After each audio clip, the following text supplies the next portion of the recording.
Hello guys, today we will read chapter number 11, Force and Pressure. So what is force? Force means a push or pull action on any object is known as force. Force का मतलब होता है जब हम किसी चीज़ को push करते हैं, ढकेलते हैं या पुल करते हैं, अपनी ओर खींचते हैं, तो हम जो ताकत लगाते हैं उसे ही फोर्स कहा जाता है। तो हम खेलते समय और विभिन्न कार्यों को करते समय फोर्स अप्लाई करते हैं, जैसे फुटबॉल खेलते समय, हॉकी खेलते समय, क्रिकेट खेलते समय और भी विभिन्न गेम खेलते समय हम फोर्स लगाते ही हैं।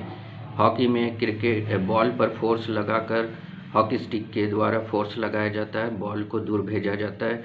फुटबॉल में किक के द्वारा फोर्स लगाया जाता है और यहाँ पर जब बॉल कैच करते क्रिकेट में बल्ले के द्वारा जब फोर्स लगाया जाता है तो बॉल दूर चली जाती है और फिर उसे अपोजिट फोर्स लगाकर बॉल को रोका जाता है। तो इस तरह से हम फोर्स जो है हम अपने दैनिक जीवन में फोर्स को अप्लाई करते हैं। Force are due to an interaction. Force जो डेवलप होता है, force is develop due to interaction between the object and the man human beings. जब किसी ऑब्जेक्ट को टच करके फोर्स लगाने के लिए व्यक्ति को उस ऑब्जेक्ट के साथ में कांटेक्ट करना पड़ेगा, इंटरेक्शन करना पड़ेगा और उसे ही कहा जाता है the force are due to an interaction.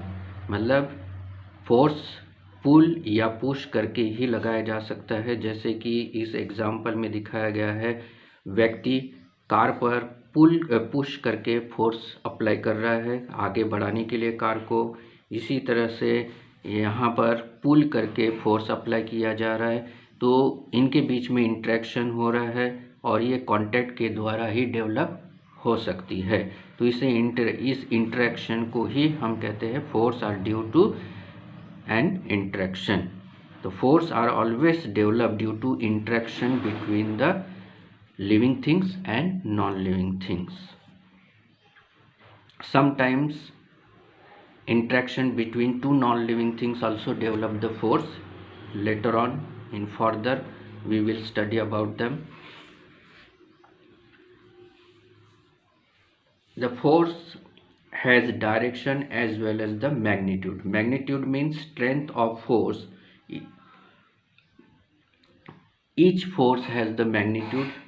सभी फोर्स की एक वैल्यू होती है और उसी वैल्यू को मैग्नीट्यूड कहा जाता है। और फोर्स का एक डायरेक्शन होता है, जिस ओर हम पुश करते हैं या पुल करते हैं फोर्स उसी ओर अप्लाई की जाती है।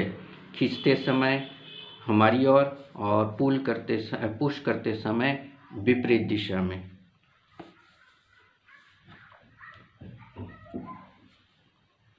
A force can change the state of motion. Force के द्वारा हम किसी भी गतिमान वस्तु के गति को चेंज कर सकते हैं, जैसे उसकी स्पीड को और डायरेक्शन को चेंज कर सकते हैं। जैसे यहाँ पर एक एग्जांपल दिखाया गया है कि जब हम टायर को चलाते हैं लकड़ी के सहारे, तो उस पर बीच बीच में फोर्स अप्लाई करके उसकी स्पीड को, जब उसकी स्पीड कम हो जाती है तो हम उसे अप्लाई करके आगे बढ़ाते हैं। इसी ओर से अपनी ओर आते हुए, हमारी ओर आते हुए बॉल के गति को हम रोक सकते हैं, पूरी तरह से जीरो कर सकते हैं फोर्स अप्लाई करके, या उसकी गति को कम कर सकते हैं।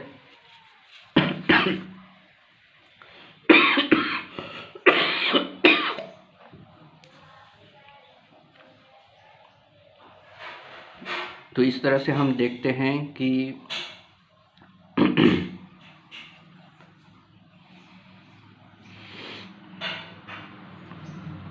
वस्तु के मोशन की स्पीड या डायरेक्शन को हम चेंज कर सकते हैं। जैसे क्रिकेट खेलते समय बॉलर एक डायरेक्शन में फोर्स लगाकर बॉल को फेंकता है और बैट्समैन बैट के द्वारा उस गतिशील बॉल को दूसरे डायरेक्शन में भेज देता है। तो इस तरह से फोर्स जो है फोर्स लगा के हम किसी भी वस्तु के मोशन के स्टेट को बदल सकते हैं, उसकी स्पीड को बदल सकते हैं, उसके डायरेक्शन को भी बदल सकते हैं। Now force can change the shape of an object. Force के द्वारा फोर्स अप्लाई करके हम किसी भी ऑब्जेक्ट के शेप को भी बदल सकते हैं, उसके आकार को बदल सकते हैं। जैसे हम किसी गद्दे पर बैठते हैं तो उसके आकार में परिवर्तन हो जाता है। जब आटे को मला जाता है तो उसमें आटा मलते समय में भी फोर्स अप्लाई करके उसके आकार में परिवर्तित की जाती है। इसी तरह से किसी पतले रॉड पर यदि हम भारी वस्तु रखते हैं तो वो बेंड हो जाती है, तो उसके आकार में परिवर्तन होता है। इसी तरह से रबर बैंड को जब स्ट्रेच करते हैं तो उसके शेप में परिवर्तन होता है। तो यहाँ पर बहुत सारे उसके एग्जाम्पल है जिसके द्वारा हम समझ सकते हैं कि फोर्स के द्वारा हम किसी भी वस्तु के शेप को चेंज कर सकते हैं। जैसे हम स्पंज के ऊपर फोर्स लगाते तो या बॉल के ऊपर फोर्स लगाते हैं तब भी उसके आकार में परिवर्तन होता है। कांटेक्ट फोर्स, जो फोर्स कांटेक्ट के द्वारा उत्पन्न होती है, हमारे बॉडी के संपर्क के द्वारा, हमारे या एनिमल्स के बॉडी के संपर्क के द्वारा प्रोड्यूस होती है, उस फोर्स को कांटेक्ट फोर्स कहा जाता है। Example muscular force.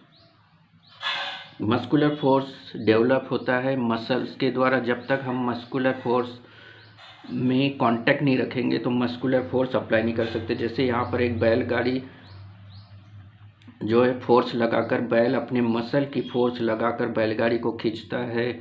हम भी भारी वस्तु को उठाते हैं, फेंकते हैं तो उस समय मस्कुलर फोर्स का ही उपयोग होता है। तो वो कांटेक्ट के द्वारा, वस्तु के साथ हमारा कांटेक्ट होता है तभी वो फोर्स अप्लाई की जा सकती है। तो इस तरह से जो फोर्स मसल के कांटेक्ट के द्वारा उत्पन्न होती है उन्हें मस्कुलर फोर्स कहा जाता है या कांटेक्ट फोर्स कहा जा सकता है। Friction, the force that oppose the motion of any object is known as the friction। जो फोर्स किसी गतिमान वस्तु के गति को कम करती है उस फोर्स को फ्रिक्शन फोर्स कहा जाता है। And this friction force also due to the contact between the two object. जैसे बॉल जब गतिशील होती है तो काफ़ी दूर तक जाती है, बाद में धीरे धीरे उसकी गति कम होने लगती है और बाद में रुक जाती है। अगर हम उसे नहीं भी रुकाते तो भी रुक जाती है। साइकिल में अगर हम पैडल मारना बंद कर दें तो वो भी रुक जाती है।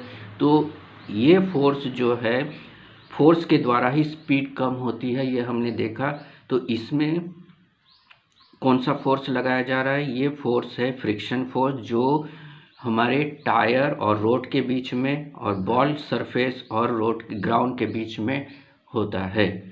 तो ये भी एक कांटेक्ट फोर्स का उदाहरण है और इसे ही फ्रिक्शन फोर्स कहा जाता है। It is develop due to the contact between the surface of the two object. Non contact force, non contact force ऐसा फोर्स जो बिना कांटेक्ट के ही प्रोड्यूस होती है, डेवलप होती है, ऐसे फोर्स को नॉन कांटेक्ट फोर्स कहा जाता है। इसमें दो उदाहरण आते हैं, एक तो इलेक्ट्रोस्टैटिक फोर्स और दूसरा फोर्स ऑफ ग्रेविटी या ग्रेविटेशनल फोर्स। इलेक्ट्रोस्टैटिक फोर्स क्या है? The force exerted by charge body on another charge body और uncharge body is known as the electrostatic force. ऐसा फोर्स किसी चार्ज बॉडी के द्वारा किसी अनचार्ज या चार्ज बॉडी पर लगाई जाती है तो उसे इलेक्ट्रोस्टैटिक फोर्स कहा जाता है। इसे समझने के लिए एक सिंपल सा उदाहरण हम लेते हैं। जैसे दो कांच की छड़ हमने ले लिए और या प्लास्टिक की छड़ ले लिए और एक को घिस कर उसको चार्ज कर लिए। जब भी हम किसी वस्तु को किसी दूसरे वस्तु पर घिसते, जैसे कपड़ा है, हमारे बालों पर जब घिसते तो उसमें चार्जेस आ जाते हैं, और जब हम उस चार्ज बॉडी को दूसरे अनचार्ज बॉडी के पास ले जाते तो उसमें ऑपोजिट चार्ज आ जाते हैं और वो वस्तु को अपनी ओर खींचती है। तो इस तरह से हम देखते हैं कि चार्जेस के द्वारा जो फोर्स अप्लाई होती है और उस फोर्स को इलेक्ट्रोस्टैटिक फोर्स कहा जाता है। Force of attraction between any two heavenly bodies is known as the force of gravity or gravitational force. Example, Earth exert force on any object. It pulls the any object towards itself. हमारी धरती जो है हर वस्तु को अपनी ओर खींचती है, इसलिए ऊपर फेंकने पर वस्तु नीचे ही आती है और इसी फोर्स को ग्रेविटेशनल फोर्स कहा जाता है। और इस फोर्स का आविष्कार न्यूटन ने किया था। न्यूटन ने ही बताया था कि अर्थ अपनी ओर हर वस्तु को खींचती है और इसे ग्रेविटेशनल फोर्स कहा जाता है। तो द पुलिंग एक्शन सिर्फ ये अर्थ का ही ग्रेविटेशनल फोर्स नहीं होता है, बाकी दूसरे ग्रहों का भी ग्रेविटेशनल फोर्स होता है, वे एक दूसरे को अपनी ओर खींचते हैं। तो इसी फोर्स को ग्रेविटेशनल फोर्स कहा जाता है और इसी फोर्स के कारण वस्तु नीचे की ओर आती है। Now in second part of video we will discuss about the pressure. Till then, bye.